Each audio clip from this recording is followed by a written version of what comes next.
अब एक नियम बड़ा विचित्र है हमारा शंकर पर जल चढ़ाने का।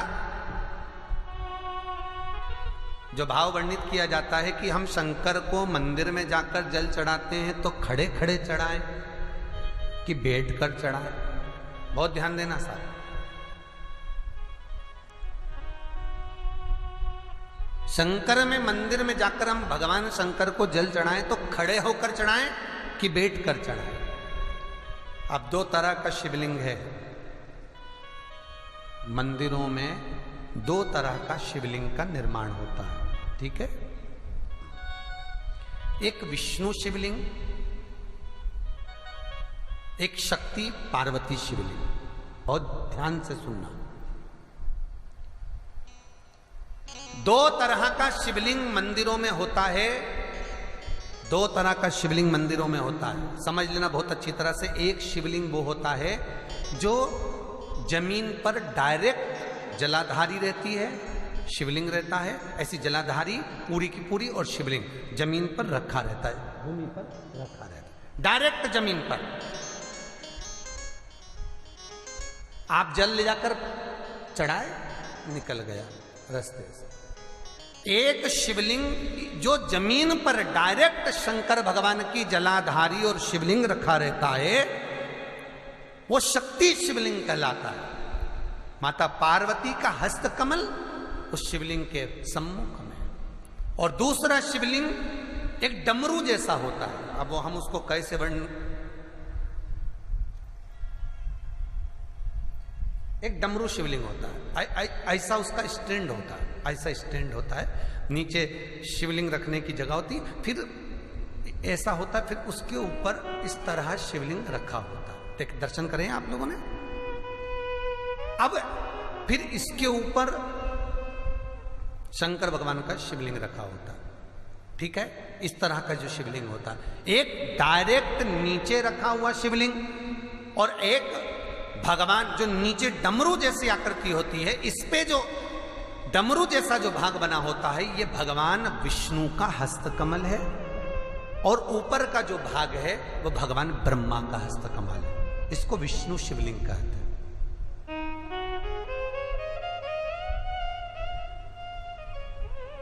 इसको हरीश्वर महादेव भी कहा जाता है। कौन सा महादेव कहते हैं?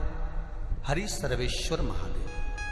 हरीश्वर महादेव भी कहते हैं, हरि सर्वेश्वर भी कहते हैं। तो डमरू जैसा जो शिवलिंग का निर्माण हुआ है मंदिर में, अगर शिवलिंग ऊंचा है, शिवलिंग थोड़ी सी हाइट पर है, ऊंचाई पर है, और डमरू जैसा भाग फिर उसके ऊपर जलाधारी के बाद शिवलिंग निर्माण किया गया है, तो वो विष्णु शिवलिंग कहलाएगा, वो हरीश्वर शिवलिंग कहलाएगा, वो हरिवंश शिवलिंग कहलाएगा, हरीश्वर कहलाएगा।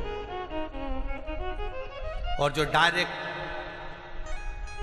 सीधे जो रखा हुआ है, 12 ज्योतिर्लिंग के अगर आप दर्शन करेंगे तो कहीं पर भी आपको विष्णु शिवलिंग नहीं मिलेगा, केवल एक नागेश्वर को छोड़कर। कहां पर छोड़कर? जम के बोलिए। केवल एक नागेश्वर।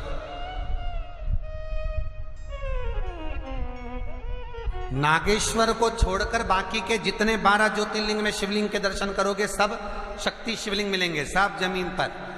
आप जितने भी देखेंगे, काशी का देखेंगे, महाकालेश्वर देखेंगे, तो डायरेक्ट जमीन पर जलाधारी बनी है महाकाल बाबा की, डायरेक्ट जमीन पर बनी है, कोई ऊंचाई नहीं है, डायरेक्ट जमीन पर फिर शिवलिंग है। ओमकारेश्वर देख लीजिए, ममलेश्वर देख लीजिए, आप चाहें तो विश्वनाथ देख लीजिए, डायरेक्ट जमीन पर।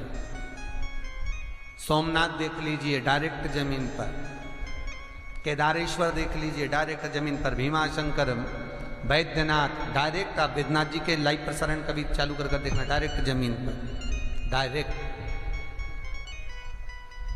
तो जितने भी शिवलिंग हैं सारे के सारे शक्ति शिवलिंग हैं। जो डमरू के भाग पर रखा हुआ है वो हरीश्वर शिवलिंग, विष्णु के हस्तकमल पर जो रखा है, तो शास्त्र कहता है आप शक्ति शिवलिंग का जब जब अभिषेक करें, बहुत ध्यान रखना अपनी जिंदगी में इस प्रसंग को, जो शक्ति शिवलिंग हो उस पर जब भी जल चढ़ाना तो बैठकर चढ़ाना, बैठकर चढ़ाना। शक्ति शिवलिंग पर जब भी जल चढ़े, भले शिवलिंग कितना भी ऊंचा हो, कितना भी ऊंचा हो, तो संघी से चढ़ा दो, पर जल बैठ कर चढ़ाइए। भले शिवलिंग ऊपर है, पूरा तरह से हाथ नहीं पहुंचा, जैसे सोमनाथ जी में अब शिवलिंग कितना बड़ा है, महाकालेश्वर का शिवलिंग कितना बड़ा है, तो उसको तो बैठकर स्नान नहीं करा सकते। भले शिवलिंग कितना भी ऊंचा हो, पर अगर भूमि टच है, शिवलिंग अगर भूमि टच है, शक्ति शिवलिंग है, तो भले आधा शिवलिंग नहाए, आधे पर पानी जाए, पर बैठकर ही स्नान कराया जाता है। और महाराज यदि हरीश्वर शिवलिंग है, अर्थात भगवान विष्णु के हस्त कमल पर, ब्रह्मा के हस्त कमल पर यदि शिवलिंग है, तो वो शिवलिंग का जब भी स्नान कराएंगे, अभिषेक कराएंगे, पूजन कराएंगे, तो खड़े होकर ही करना है। और खड़े होने का भी तरीका होता है, दोनों चरण बराबर में रखकर कभी भी शंकर भगवान के शिवलिंग का स्नान नहीं कराया जाता। महाराज दोनों चरण बराबर रखकर, अगर हरीश्वर शिवलिंग है, किसी मंदिर में शंकर को जल चढ़ाने के लिए आप गए हो और शंकर को जल चढ़ा रहे हो, तो हरीश्वर अगर शिवलिंग है तो दोनों पांव बराबर रखकर नहीं, एक सीधा चरण थोड़ा सा आगे रखिए और उल्टा चरण थोड़ा सा पीछे रखकर भगवान शंकर का जलाभिषेक करने पर लक्ष्मी जैसे अपने चरण रहते हैं, भगवान शंकर उसी तरह से लक्ष्मी को दौड़ाते हुए अपने घर में प्रवेश कराते। शिवाय नमस्तुभ्यं, श्री शिवाय नमस्तुभ्यं, श्री शिवाय नमस्तुभ्यं, श्री शिवाय नमस्तुभ्यं।